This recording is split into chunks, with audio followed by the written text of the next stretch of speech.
Hello, hunters! Just Sheep Killer here, and welcome back to Pokemon Leaf Green.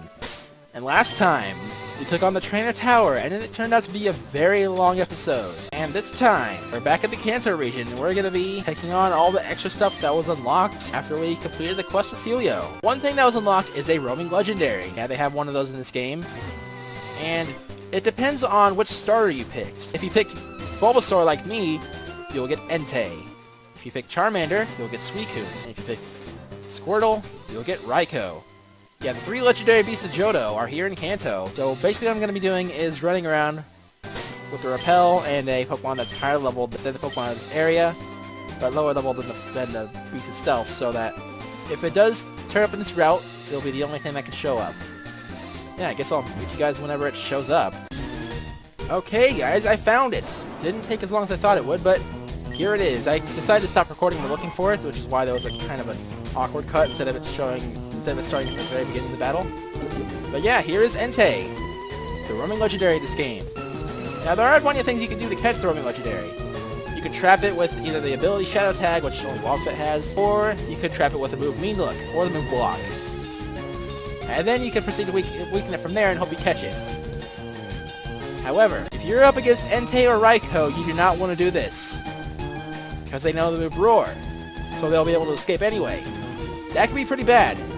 However, in Pokemon Fire and Leaf Green, if these legendary beasts decide to use Roar, there is a glitch to where once they do that, they'll never appear in the game again. They will just glitch themselves out of existence. So yeah, that wouldn't be a very fun time. Of course, you don't have to deal with this if you're battling Suicune. But yeah, if you're battling Entei or Raikou, you do not want to use those sort of tactics to catch the roaming legendary Pokemon. However, I don't recommend you do that even if you have Suicune. I recommend you save your Master Ball for the roaming legendary, so you just don't have to deal with the shenanigans that much. And this is exactly what I saved my Master Ball for. This is what I was saving my Master Ball for the whole time, the roaming legendary Entei. And now, it's caught. It is ours. Volcanoes erupt when it barks. Unable to restrain its extreme power, it races headlong around the land. And no nickname for you, you just go straight to box 4. And now, I'll meet you guys over in Cerulean City, because we have some things to do there. Okay, now we're gonna go down the Nugget Bridge here, because there is something we can do once we cross this path of water. We're back on Route 4 here, and we had another trainer battle. I never battled you before, but I guess we're battling you now. I completely forgot about you, to be honest. We could have gotten you as soon as we got Surf, but I just completely forgot. You just have a bunch of Paris. Yeah, last Chris was to beat it. After all I did to catch them. Yeah, I'm sorry I completely forgot about your existence. There's just so many other things to do in this game, I just completely skipped over this. But yeah, at least we found you now. And yeah, that's not why I came here, though. The reason why I came here was because of this cave. Normally there's a person standing here, and in the original games, you just had to get all 8 badges. But in this game, you had to get all 8 badges as well as complete that side quest for the 7 Islands that we did.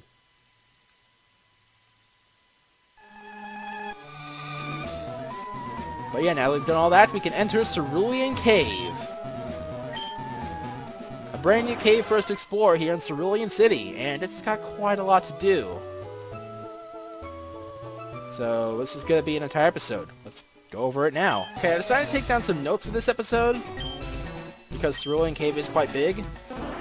And there is one new encounter throughout this entire cave, and it is Kadabra, Abra's evolved form.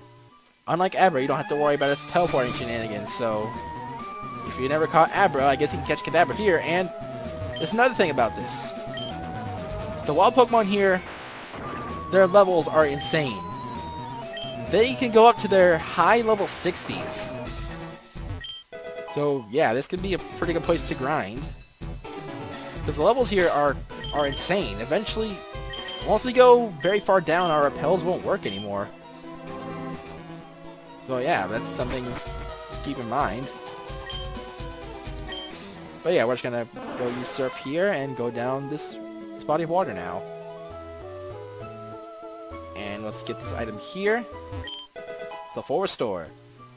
And yeah, there are some rocks we can smash with Rock Smash here, but we're only gonna break the ones that are blocking our path. And here we get a nugget There's a hidden item around here as well. It might be right here. Yep, there it is, an Ultra Ball. As far as I know, that's the only hidden item in this entire cave. So, nothing else to worry about with the item finder. Well, let's keep going this way now. Break this rock here with Rock Smash. And this gets us access to another item. A PP up. Nice. Now let's go down. And now let's go up the next ladder. This cave is quite the labyrinth, but we should be able to work through it just fine. Let's break this rock as well. There we go. And looks like there's nothing here, so it's just a dead end.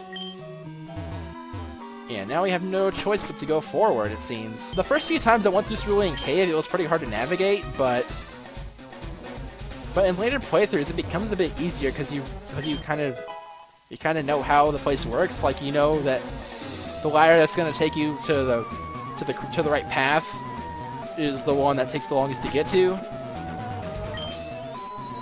So if you just want to go straight down, that you would just go straight to that ladder, and if you want to get all the extra stuff, you just go down the other ladders, which is exactly what I'm doing. So yeah, if you just want to go straight to the end, then just go up this ladder. Hey, looks like we found our new encounter here, and yeah, even with our repels, we found it because repels aren't working anymore because it's the same level as us. And is Rock Slide gonna one-shot you? Hopefully not. Okay, just barely, it doesn't. Good. I'm gonna catch you real quick. Kadabra was caught. And yeah, like I was saying earlier, if you wanted to go straight down the right path and not worry about the extra stuff, then just go up this ladder, because this ladder is the way to go. And yeah, from here it is still a maze though, so even if you go down that right ladder, I don't really know what to do from here. This is where it would normally confuse me. That first floor doesn't really confuse me anymore though, because I know you just go down the ladder at the very end. But yeah, as for this room, I can never really figure it out, because there's branching paths and stuff. But eventually I should get it down where what goes where. I don't know if this is the correct path or not. It's not. Okay, this is just a random dead end. Yes, Cerulean Cave seems to have a few of those. But yeah, if that's the case, just turn back and go the other way. And looks like we have yet another branching path, although this one, I'm pretty sure this one leads to either a dead end or an item. It leads to a dead end. Okay, yet another dead end. And the one with the Rock Smash rocks, I don't think that leads us to anything, so we're just going to ignore that. Yeah, it's just a dead end. So we're just going to keep going this way. And down here. And we made it to the lowest floor. Nice.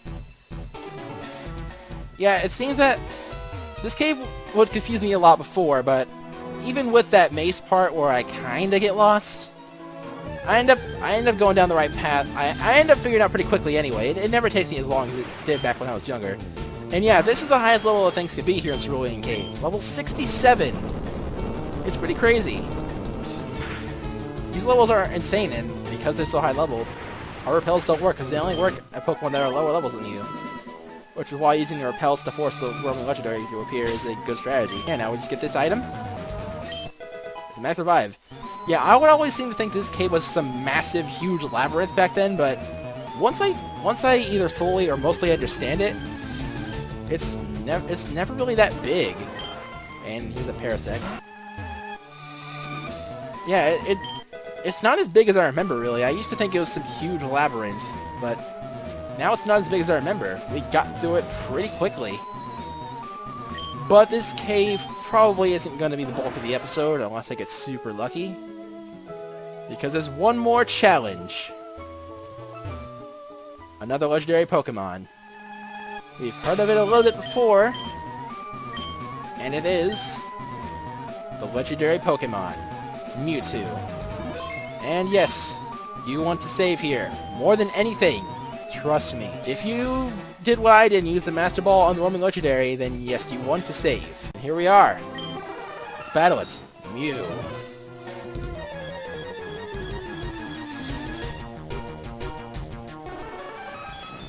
Mewtwo. It is level 70. And it is pretty much the strongest Pokemon in the game. It is no pushover at all, and its catch rate is very low. So, it's going to be quite a challenge to catch. And it knows Recover as well, so that's going to be fun. And And yeah, I'm just gonna use Curtis to weaken it, I guess. It also knows Safeguard, so whenever its Safeguard is up, you can't hit it with Status Ailment, which is kind of unfortunate. And there's the Psychic. I would send out Bolt right after this, but he just put up a Safeguard, so that's kind of bad. But yeah, and there's Psychic. It's very powerful.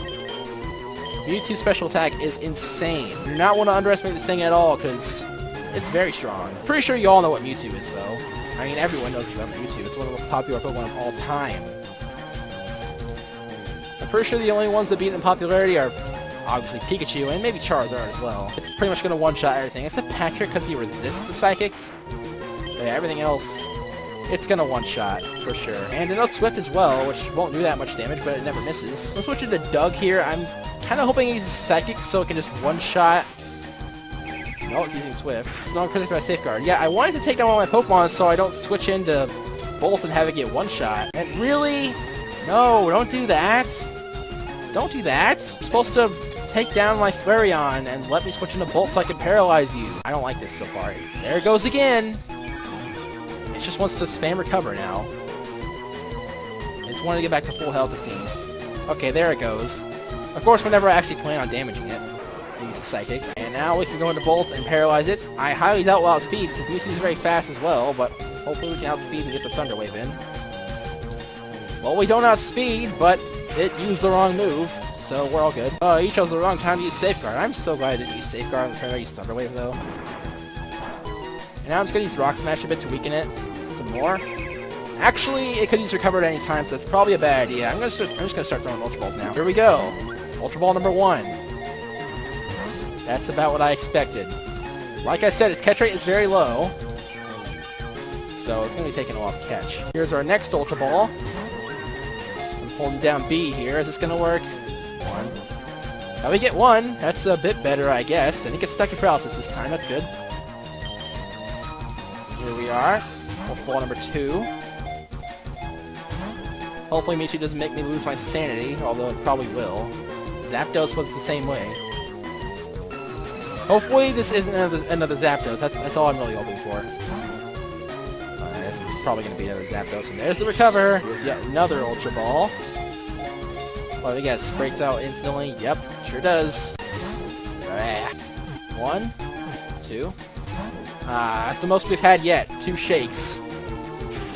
Hopefully we can get more. That would be awesome. Bum bum bum ba da da. 1. Oh, jeez. Let's go for another Ultra Ball here. Wow, boy. Bam, bam, bam, bam. Still 2. Wow. 1, 2, 3. Oh no! Gosh dang it, Mewtwo.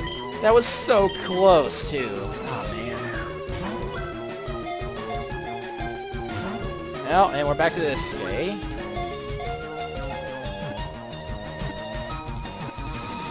Oh, no! Oh, gosh. Dang it, Mewtwo. By the way, Mewtwo has its own theme here. It's like a more intense version of the Wild Battle theme. It's a bit different from the theme of the legendary birds that we heard earlier. That one's a bit different from the Wild Battle theme as well, but this one's also different. Weird, but it's kind of cool at the same time. And Mewtwo just loves to spam recover. It's been doing that so much this whole time. Okay, get another Ultra Ball here. It's probably going to break out without it shaking once. Well, it shook once. I guess that was technically wrong. Oh, jeez. I just want this to be quick, but it's not going to be quick. This is going to be like an hour-long recording, at least. I feel bad for anyone that has to go through this. This is what I'm going through. Okay, I got 3 Ultra Balls left. Will any of them work? Probably not. I'll probably have to reset at least 10 times. Really, Mewtwo? Why do you have to troll me like that? Just either stay in the ball or don't. Don't troll me like that. Didn't heal, so hopefully this works. Why not? Why the heck not? Nest Ball. Let's do it. Of course. Try my net balls too, just because. I know you're not a water or bug type, you're a pure psychic, but still, I gotta try, I guess. Okay, final ball here. I'll have to go with my first reset if this doesn't work. Well, this time I'm going for a nest ball while it's at green. Do I have to check a Conroy's luck or not? I don't. Alright, first attempt that isn't a nest ball in this one. 1, 2... Ah! Yes! Yes! Finally! That didn't take as long as Zapdos, but it was still enough to make me a little angry. Mewtwo was caught. That was probably like 20 minutes or something, I don't know. It was created by a scientist after years of horrific gene splicing and DNA engineering experiments. Well, no wonder it hates me. Mewtwo was caught, and it goes in the box 4. Now you better hope you have an escape rope or a Pokemon with Dig in here, because otherwise you have to go through that whole dungeon again if you want to leave. I mean, it's not that big, but it's still something you don't want to go through. I'm going to use the escape rope and head back to Cerulean City. I'm at the Indigo Plateau now because in Pokemon Fire and Leaf Green, after you clear the post-game quest, you can rematch the Pokemon League, and they're stronger than before. We're going to deal with these stronger teams next time in Pokemon Leaf Green version. Thank you guys for watching this episode, and I'll see you guys in the next one, where we'll be taking on the Pokemon League once again, now that we've done everything else in the game. I'll see you guys later. Happy hunting!